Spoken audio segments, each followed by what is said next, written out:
Assalamualaikum warahmatullahi wabarakatuh, Sobat Pelatihan. Perkenalkan, nama saya Sipa dari Balai Diklat Keagamaan Denpasar. Berikut ini saya akan melanjutkan video pembelajaran terkait dengan pengembangan B5 PPRA. Jika pada pertemuan sebelumnya kita sudah membahas tentang pemetaan, maka pada kali ini kita akan membahas tentang merancang alur B5 PPRA. Kompetensi yang akan kita capai pada pembelajaran ini adalah sobat pelatihan nanti akan mampu menyusun alur pembelajaran proyek B5 PPRA. Ada 5 hal yang kita bahas pada pelatihan pengembangan B5 PPRA. Yang pertama adalah konsep, yang kedua adalah pemetaan, kemudian yang ketiga adalah merancang alur. Setelah itu kita akan membahas tentang modul B5 PPRA serta asesmen B5 PPRA. Sobat pelatihan, pada kesempatan kali ini kita fokus pada merancang alur B5 PPRA. Sobat pelatihan, ada 3 model. Ada 3 model proyek B5 PPRA. Yang pertama, model 1 adalah pengenalan. Yang kedua, kontekstualisasi, kemudian aksi, refleksi, dan tindak lanjut. Itu adalah model yang pertama. Sedangkan model yang kedua adalah temukan, bayangkan, lakukan, dan bagikan. Untuk model yang ketiga, yaitu mengamati, mendefinisikan, menggagas, memilih, dan merefleksikan. Ketiga model ini sesungguhnya bukan merupakan satu keharusan, tapi sebagai sobat pelatihan yang sudah memiliki pemahaman yang mendalam, maka sobat pelatihan bisa menentukan model alur yang lain yang lebih efektif dan efisien. Bahwa alur ini dimaksudkan untuk memastikan penyelesaian permasalahan yang kontekstual sesuai dengan fenomena yang terjadi di madrasah. Pada konteks ini, contoh yang akan kita buatkan sebagai penerapan alur B5 PPRA, kita akan ambil pada model yang nomor 1. Baik, sobat pelatihan, pada contoh model yang akan kami tampilkan di sini, kita ambil model yang nomor 1. Di model nomor 1, kita ketahui bersama, tahap pertama adalah tahap pengenalan. Tahap pengenalan ini, kita mengenalkan peserta didik terhadap masalah yang akan kita bahas di dalam tema alur proyek B5 PPRA. Kemudian tahap yang kedua adalah tahap kontekstualisasi. Pada tahap kontekstualisasi, peserta didik kita ajak untuk membumikan atau untuk mengkonkretkan tema permasalahan yang terjadi di madrasah. Kemudian berikutnya, setelah dikontekstualisasikan, kemudian dirancanglah aksi. Aksi yang menunjukkan suatu aktivitas yang akan dipakai atau digunakan oleh peserta didik dalam berproses membangun karakter peserta didik. Dilanjutkan, tahap yang keempat adalah tahap refleksi. Di tahap refleksi ini, peserta didik melakukan aktivitas-aktivitas yang sudah dilalui melalui proses aksi, kemudian tim fasilitator atau guru pengembang B5 PPRA bersama-sama siswa melakukan refleksi. Dan jangan lupa ada tindak lanjut dari hasil refleksi yang sudah dilakukan. Sobat pelatihan, kita akan melanjutkan contoh model yang kedua. Model yang kedua diawali dari tahapan mengamati.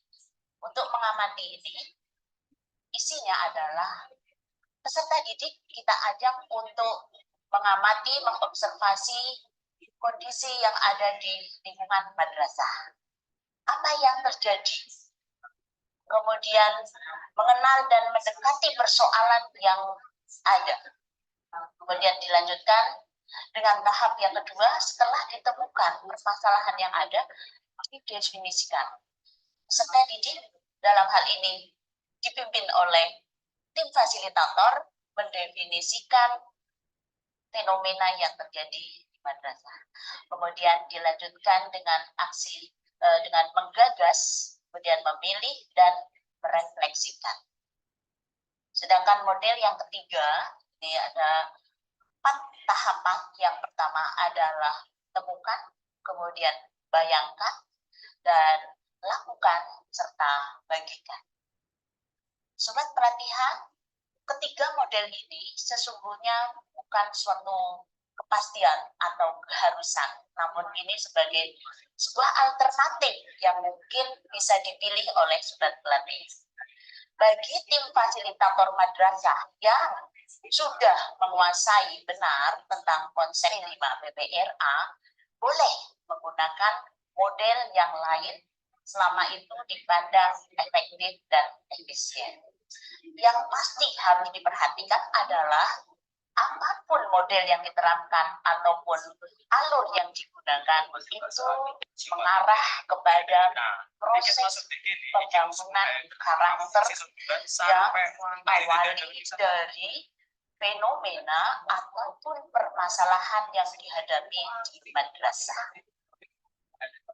Baik, sobat pelatihan, sekarang kita akan mencoba menerapkan bagaimana teknik menyusun alur B5 PPRA. Ada 5 hal yang perlu diperhatikan oleh sobat pelatihan sebelum menerapkan alur model B5 PPRA. Yang pertama adalah pastikan tentukan fenomena ataupun permasalahan yang terjadi di madrasah yang aktual dan kontekstual. Kemudian yang kedua, tentukan dimensi profil belajar Pancasila dan profil belajar rahmatan lil alamin yang sesuai dengan tema yang sudah dimilih dan pastinya mengarah kepada penyelesaian permasalahan yang dihadapi. Nilai-nilai belajar rahmatan lil alamin dan elemen dalam dimensi Pancasila, profil belajar Pancasila, itulah yang harus ditanamkan sesuai dengan fenomena yang terjadi. Kemudian yang ketiga, tentukan tema. Dari fenomena yang ditemukan, nanti sobat pelatihan bisa menentukan tema yang paling tepat berkaitan dengan fenomena atau permasalahan yang dihadapi. Dan setelah ditentukan tema serta topik atau judul dari proyek P5 PPRA, kemudian tuliskan target capaian P5 PPRA sesuai dengan fase. Sebagai langkah yang kelima adalah rancang alur proyek P5 PPRA.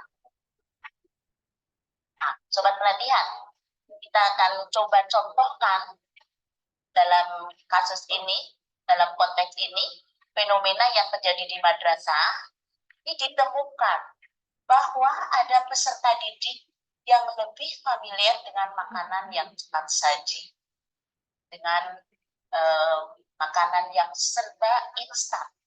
Nah, fenomena yang kedua, pada peserta didik kita sulit makan sayur.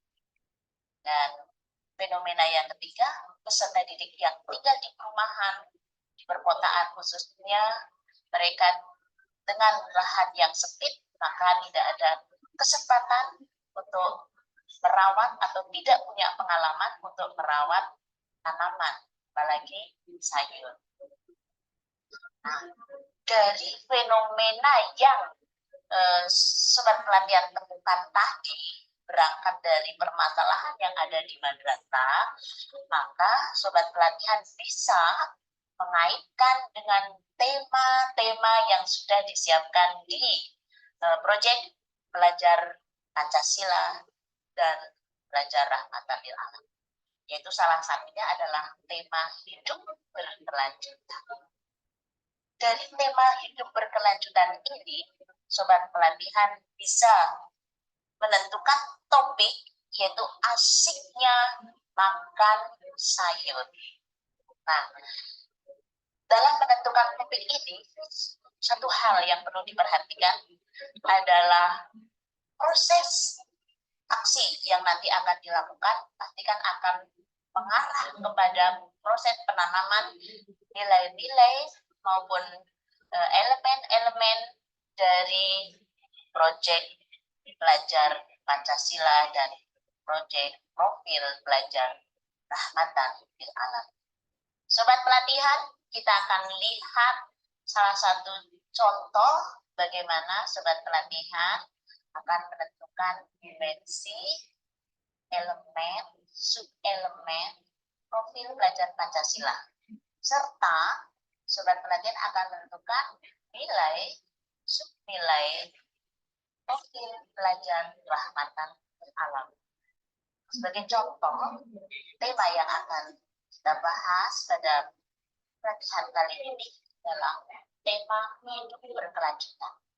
Untuk fase B atau kelas 4 dan judulnya adalah asiknya makan sayur.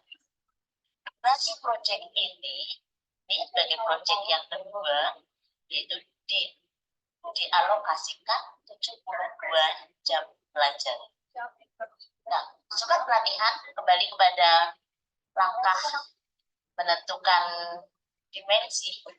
Pada dimensi profil belajar Pancasila yang menjadi pilihan atau yang tepat sesuai dengan fenomena atau permasalahan yang ada adalah dimensi nomor 1, beriman pada Tuhan Yang Maha Esa dan berakhlak mulia. Sobat pelatihan, jika kita hubungkan dengan fenomena yang terjadi di madrasah, yaitu banyak peserta didik yang senang dengan makanan yang siap saji, kemudian tidak suka makan sayur atau sulit makan sayur, maka ini kaitannya dengan dimensi yang pertama, yaitu rasa syukur kepada Tuhan Yang Maha Esa. Nah, dimensi beriman kepada Tuhan Yang Maha Esa dan berakhlak mulia ini menjadi penekanan pada proyek ini. Selain dimensi beriman dan bertakwa pada Tuhan Yang Maha Esa dan berakhlak mulia, dimensi gotong royong juga menjadi penekanan pada proyek dengan tema asiknya makan sayur. Kemudian elemen dari dimensi profil belajar Pancasila yang akan disasar pada proyek ini yaitu akhlak pribadi dan kolaborasi. Akhlak pribadi menjadi pilihan pada elemen ini karena terkait pada akar permasalahan yang ditemukan, yaitu peserta didik yang tidak suka atau sulit makan sayur. Ini berarti kepedulian terhadap dirinya yang perlu dibangun, yang perlu ditingkatkan. Karena itu, lanjut kepada sub-elemen yang tepat adalah merawat diri secara fisik, mental, dan spiritual. Nah, ini sobat pelatihan, di dalam proses menentukan nilai ataupun di dalam proses menentukan elemen, maka sobat pelatihan harus cermat dikaitkan dengan fenomena atau permasalahan yang terjadi. Di samping sub-elemen merawat diri secara fisik, mental maupun spiritual, maka sub-elemen yang akan disasar adalah kerjasama. Jadi diharapkan pada proses proyek berlangsung, sub-elemen merawat diri dan kerjasama secara terus-menerus dan secara berkesinambungan akan bisa terbangun pada peserta didik kita. Nah, sobat pelatihan, sekarang kita akan lihat nilai profil pelajar rahmatan lil alamin. Untuk nilai pelajar rahmatan lil alamin, yang pertama adalah keteladanan, qudwah. Bagaimana kita akan membangun peserta didik untuk mampu menjadi teladan atau bisa menjadi qudwah bagi teman ataupun bagi orang-orang yang berada di sekitarnya. Selain nilai keteladanan adalah nilai dinamis dan inovatif atau sering kita sebut sebagai tatawur wa ibtikal. Sobat pelatihan, dari nilai keteladanan maka kita akan turunkan subnilai yang menjadi karakter yang akan dibangun pada proyek tema Aku Suka Makan Sayur, yaitu menjadi contoh, mengajak kebaikan dan menginspirasi. Dari nilai dan dimensi inilah nanti sobat pelatihan akan merancang aktivitas atau kegiatan-kegiatan apa yang mampu di dalamnya membangun nilai-nilai atau karakter dari profil belajar Pancasila dan profil belajar rahmatan lil alamin. Nah, setelah sobat pelatihan menentukan dimensi elemen, subelemen, nilai, dan subnilai, jangan lupa sobat pelatihan juga harus menentukan target pencapaian fase. Di target pencapaian fase, karena ini fase B, maka kita akan lihat bersama mulai membiasakan diri untuk disiplin, membersihkan dan merawat tubuh, menjaga tingkah laku dan perkataan dalam semua aktivitas keseharian. Kemudian yang kedua, menampilkan tindakan yang sesuai dengan harapan dan tujuan kelompok. Nah, dua target ini tentu saja harus sinkron dengan elemen maupun nilai dari profil pelajar Pancasila. Ya, semoga bisa dipahami, sobat pelatihan. Berikutnya, dari nilai PPRA atau dari nilai pelajar profil pelajar rahmatan lil alamin, target yang akan dicapai adalah mengambil inisiatif, mengajak dan mendorong orang lain dalam kebaikan. Nah, di akhir fase, harapannya peserta didik kita sudah mencapai tahap ini, sudah mencapai kemampuan ataupun karakter mampu mengambil inisiatif, bisa mengajak dan mendorong orang lain. Inilah targetnya. Kemudian selain itu perlu juga kita lihat target berikutnya, yaitu berpikir sistematis, berani mengambil keputusan, serta mengembangkan gagasan baru dan berdaya saing untuk kemanfaatan yang lebih tinggi. Nah, ini dia sobat pelatihan dimensi, elemen, dan subelemen yang kita jabarkan atau kita rinci sebelum kita menyusun alur proyek profil pelajar Pancasila dan profil pelajar rahmatan lil alamin. Sobat pelatihan, pembahasan kita cukup sampai di sini. Akan kita lanjutkan pada video berikutnya. Terima kasih. Assalamualaikum warahmatullahi wabarakatuh.